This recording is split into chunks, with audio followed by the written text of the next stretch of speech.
കേന്ദ്ര കാലാവസ്ഥാ നിലയം പറയുന്നത് ചൂട് കൂടുകയാണ്. മാർച്ച് ആകുന്നതേ ഉള്ളൂ, മാർച്ച് അടുത്ത് വരികയാണ്.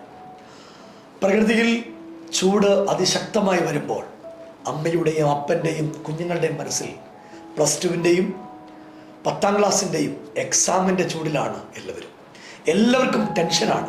മാതാപിതാക്കൾക്ക് ഏറെ ടെൻഷൻ. അവർ ഇപ്പോൾ ഭയത്തോടെ കഴിയുകയാണ്. മാർച്ച് മാസം 1-ാം തീയതി നമ്മുടെ കുഞ്ഞുങ്ങൾ എക്സാമിന് വേണ്ടി തയ്യാറെടുക്കുന്നു.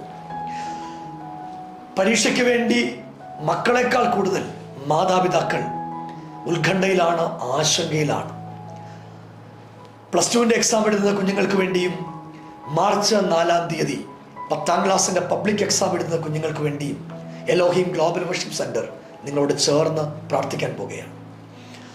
പ്രിയ കുഞ്ഞുങ്ങളെ, നിങ്ങൾക്ക് പത്തനംതിട്ടയിലുള്ള എലോഹീം ഗ്ലോബൽ വർഷിപ്പ് സെൻറ്ററിൽ നിങ്ങളുടെ ഹോൾ ടിക്കറ്റുമായിട്ട് വരാം. നിങ്ങളുടെ താഴെ കാണുന്ന വാട്സപ്പ് നമ്പറിൽ നിങ്ങൾക്ക് നിങ്ങളുടെ ഹോൾ ടിക്കറ്റ് അയക്കാം. നിങ്ങളുടെ എക്സാം തീരുന്ന ദിവസം വരെ നിങ്ങൾക്ക് വേണ്ടി പ്രാർത്ഥിക്കാൻ ഒരു പ്രാർത്ഥനാ ചങ്ങല ഉണ്ടാകും. ദൈവത്തിൽ ആശ്രയിക്കുന്ന, ദൈവത്തെ വിശ്വസിക്കുന്ന നിങ്ങൾക്ക് എല്ലാവർക്കും വേണ്ടി ഞങ്ങൾ പ്രാർത്ഥിക്കുന്നതാണ്. ബൈബിളിലൊരു വാക്യമുണ്ട്, ജ്ഞാനം കുറഞ്ഞവരെ ഭത്സിക്കാതെ ഔദാര്യമായി കൊടുക്കുന്ന ദൈവം. നിങ്ങളെ പരിചയപ്പെടുത്തുകയാണ്. നിങ്ങൾക്ക് ഓർമ്മ കുറവാണെങ്കിൽ, എക്സാമിൻ്റെ സമയത്ത് തലചുറ്റലോ മറ്റ് പ്രശ്നങ്ങളോ ഉണ്ടെങ്കിൽ നിങ്ങൾക്ക് ദൈവത്തിൽ ആശ്രയിക്കാം. ഏതു പ്രശ്നവും പരിഹരിക്കുന്ന ദൈവമാണ് നമ്മുടെ ദൈവം. ചില ആളുകളുടെ മനസ്സിലെ ആശങ്കയാണ്, ലോകത്തിലെ ഏറ്റവും വലിയ കാര്യമാണ് ഈ എക്സാം എന്ന് വിചാരിക്കുന്നവരുണ്ട്.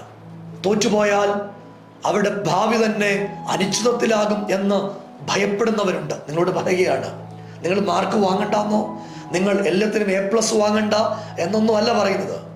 നിങ്ങളുടെ ജീവിതത്തിൽ എന്തെങ്കിലും ഒരു കാര്യം സംഭവിച്ചാൽ നിങ്ങൾ മരണത്തിന് വേണ്ടി ജീവിതം മുന്നോട്ട് കൊണ്ടുവരുത്. മരിക്കരുത്. ഇതൊന്നും നിങ്ങളുടെ ഭാവിയെ നിശ്ചയിക്കുന്ന കാര്യങ്ങൾ അതുമാത്രമല്ല നിങ്ങളുടെ ഭാവിയെ നിശ്ചയിക്കുന്നത്. നിങ്ങൾക്ക് ഏറ്റവും ബെസ്റ്റ് മാർക്ക് വാങ്ങാൻ ഞങ്ങൾ നിങ്ങളെ സഹായിക്കും. നിങ്ങൾക്ക് വേണ്ടി ഞങ്ങൾ പ്രാർത്ഥിക്കും. ഏറ്റവും നന്നായി നിങ്ങൾ പഠിക്കുക. ഈ ദിവസങ്ങളിൽ സിനിമ, സീരിയൽ, നിങ്ങളുടെ മനസ്സിന് ടെൻഷൻ ഉണ്ടാക്കുന്ന ഒരു കാര്യത്തിലും നിങ്ങൾ മുന്നോട്ട് പോകരുത്. ഒരു കാര്യവുമായി നിങ്ങൾ മുന്നോട്ട് പോകരുത്. മാക്സിമം ഫോണുകൾ മാറ്റിവെക്കുക. കോൺസെൻട്രേഷൻ കളയുന്ന ഒന്നിലേക്കും നിങ്ങൾ നിങ്ങളുടെ ചിന്തയെ കൊണ്ടുപോകരുത് എന്ന് ഏറെ സ്നേഹത്തോടെ ഒരു സുവിശേഷകൻ എന്ന നിലയിൽ നിങ്ങൾ ഓർമ്മിക്കുന്നു. മാതാപിതാക്കൾ, മദ്യപിക്കുന്ന പിതാക്കന്മാരുണ്ട്. ദയവേത് ഈ എക്സാമിൻ്റെ സമയത്തെങ്കിലും നിങ്ങളുടെ കുട്ടികൾ സ്വൈര്യമായി പഠിക്കട്ടെ. അവരുടെ ഭാവിയല്ലേ, ധന്യമാകട്ടെ. നിങ്ങളുടെ കുട്ടികളല്ലേ.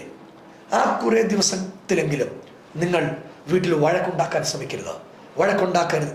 വഴക്കുണ്ടാക്കാൻ നിങ്ങൾ ആഗ്രഹിക്കരുത്. ആ ദിവസമെങ്കിലും നിങ്ങളുടെ പൊന്നോമനകൾക്ക് സമാധാനം കൊടുക്കുക. രാവിലെ കുട്ടികൾ സ്കൂളിലേക്ക് പോകുമ്പോൾ ഒത്തിരി ചിരിക്കുന്ന മുഖവുമായി അവരുടെ അടുത്തേക്ക് ചെന്ന് ഈശ്വര സാക്ഷാത്കാരം പോലെ അവരുടെ തലയിൽ കൈവച്ച് അവരെ ഒന്ന് അനുഗ്രഹിച്ച് എക്സാമിന് വേണ്ടി വിടുക. എക്സാം എഴുതുന്ന കുഞ്ഞുങ്ങളോടുള്ള കാര്യം, നിങ്ങൾ ഈ സമയത്ത് ബാക്കിയുള്ള കാര്യങ്ങളൊക്കെ മാറ്റിവെക്കുക. നിങ്ങൾ ഈ സമയത്ത് ബാക്കിയെല്ലാം മാറ്റിവെച്ചാൽ നിങ്ങൾക്കുണ്ടാകുന്ന ഗുണം സേ പരീക്ഷ എഴുതുമ്പോൾ പരീക്ഷ എഴുതേണ്ട ഒരു നിലവാരം വരില്ല. നിങ്ങൾക്ക് വിജയത്തിൽ നിന്ന് വിജയത്തിലേക്ക് മുന്നോട്ട് പോകാൻ കഴിയും. രാവിലെ എക്സാമിന് മുൻപ് അരമണിക്കൂർ മുമ്പെങ്കിലും നിങ്ങൾ സ്കൂളിൽ എത്തുക. സമാധാനമായി ക്ലാസ്സിൽ കയറുക. ഹോൾ ടിക്കറ്റ് എടുത്തു എന്ന് ഉറപ്പുവരുത്തുക. ദൈവത്തോട് പ്രാർത്ഥിക്കുക. ഓർമ്മ തരാൻ, ബുദ്ധി തരാൻ വേണ്ടി പ്രാർത്ഥിക്കുക. ഏറ്റവും അറിയാവുന്ന ക്വസ്റ്റ്യൻ ആദ്യം തന്നെ നിങ്ങൾ എഴുതാൻ ശ്രമിക്കുക. തുടരട്ടെ. ഏറ്റവും ബെസ്റ്റായി തുടക്കത്തിലും അവസാനത്തിലും 1 സെക്കൻഡ് ആ ആൻസർ ഷീറ്റിന്മേൽ കൈവച്ച് നിങ്ങൾ പ്രാർത്ഥിക്കുക. മുന്നോട്ട് പോകട്ടെ. നിങ്ങളുടെ എക്സാം ഏറ്റവും നന്നായി നിങ്ങൾ എഴുതാൻ ശ്രമിക്കുക. എക്സാം കഴിഞ്ഞതിന് ശേഷം കാണുന്നൊരു പ്രവണതയാണ്, കുട്ടികളെല്ലാം കൂടെ ഇരുന്ന്, എല്ലാവരും കൂടെ ഒരുമിച്ചിരുന്ന് അവർ ഈ ക്വസ്റ്റ്യനെ കുറിച്ച് ഡിസ്കസ് ചെയ്യും. എന്നിട്ട് എത്ര മാർക്ക് കിട്ടുമെന്ന് കാൽക്കുലേറ്റ് ചെയ്യും. ആവശ്യമില്ല, നിങ്ങൾ എക്സാം എഴുതി കഴിഞ്ഞു. ഇനി എത്ര ഡിസ്കസ് ചെയ്താലും അതിൽ പ്രത്യേകിച്ച് ഒരു കാര്യമൊന്നുമില്ല. എത്ര നിങ്ങൾ അതിനകത്ത് ആകുലരായാലും യാതൊരു കാര്യവുമില്ല. എക്സാം കഴിയട്ടെ. ഏറ്റവും അവസാനം നമുക്ക് ഒരുമിച്ച് അതിനെക്കുറിച്ച് ഡിസ്കസ് ചെയ്യാം. അതുവരെ ആ നിലയിൽ പോകട്ടെ. അടുത്ത ദിവസത്തെ എക്സാമിന് വേണ്ടി തയ്യാറെടുക്കുക. ചിരിച്ച മുഖത്തോടെ, ഭയമില്ലാതെ, ഉത്കണ്ഠയില്ലാതെ, ആങ്സൈറ്റി ഇല്ലാതെ നിങ്ങൾ എക്സാമിന് വേണ്ടി തയ്യാറാകുക. അതിനുവേണ്ടി ദൈവം നിങ്ങളെ സഹായിക്കും. ഞങ്ങളുടെ പാട്ടിൽ നിന്ന് ചെയ്യാൻ പറ്റുന്നത് നിങ്ങൾക്ക് വേണ്ടി പ്രാർത്ഥിക്കാൻ കഴിയും.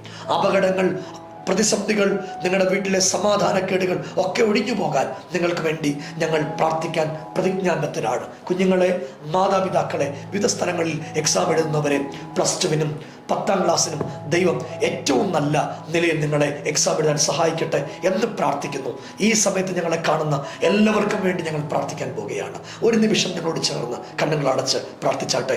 മാർച്ച് മാസം 1-ാം തീയതിയും മാർച്ച് മാസം 4-ാം തീയതിയും എക്സാം എഴുതുന്ന എല്ലാ കൂട്ടുകാർക്കും വേണ്ടി ഞങ്ങൾ പ്രാർത്ഥിക്കുന്നു. ദൈവം നിങ്ങൾ അനുഗ്രഹിക്കട്ടെ. വാത്സല്യ പിതാവേ, ഞങ്ങൾ ഒരുമിച്ച് ചേർന്ന് പ്രാർത്ഥിക്കുന്നു. ഈ സമയത്ത് എക്സാമിന് വേണ്ടി തയ്യാറാകുന്ന ഞങ്ങളുടെ എല്ലാ കുഞ്ഞുങ്ങളെയും അവിടുത്തെ കരത്തിലേക്ക് സമർപ്പിക്കുന്നു. മാർച്ച് മാസം 1-ാം തീയതി +2-ന്റെ എക്സാം എഴുതുന്ന വിദ്യാർത്ഥിനികളെ ദൈവത്തിന്റെ കരത്തിൽ സമർപ്പിക്കുന്നു. അവർ അത്ഭുതമാകട്ടെ, അവർ വലിയ ദൈവത്തിന്റെ പ്രവൃത്തിയാകട്ടെ. അതുപോലെ ഞങ്ങൾ പ്രാർത്ഥിക്കുന്നു കർത്താവേ, മാർച്ച് മാസം 4-ാം തീയതി 10ാം ക്ലാസ്സിന്റെ എക്സാം എഴുതുന്ന കുഞ്ഞുങ്ങളുണ്ട്. അവരെ ദൈവം ആദരിച്ചാട്ടെ. അവർ ഏറ്റവും അത്ഭുതമായി തീരണം. അവർക്ക് ജ്ഞാനം ദൈവം കൊടുക്കണം. ഉന്നത വിജയം കൊണ്ട് ദൈവം നിറയ്ക്കണം. യേശുവിന്റെ നാമത്തിൽ എല്ലാവരെയും അനുഗ്രഹിച്ചു പ്രാർത്ഥിക്കുന്നു. അപകടങ്ങൾ ഉണ്ടാകരുത്, അനർത്ഥങ്ങൾ ഉണ്ടാകരുത്. യേശുവിന്റെ രക്തത്തിൽ മറച്ചു പ്രാർത്ഥിക്കുന്നു. പ്രാർത്ഥനയുടെ നന്ദി യേശുവിൻ നാമത്തിൽ തന്നെ. കൂട്ടുകാരെ, ഏറ്റവും നന്നായി എക്സാം എഴുതുക. ദൈവം നിങ്ങളെ സഹായിക്കും. നിങ്ങൾക്ക് ജ്ഞാനവും ബുദ്ധിയും കൃപയും ദൈവം നൽകുമാറാകട്ടെ എന്ന് പ്രാർത്ഥിക്കുന്നു. I bless you in Jesus name.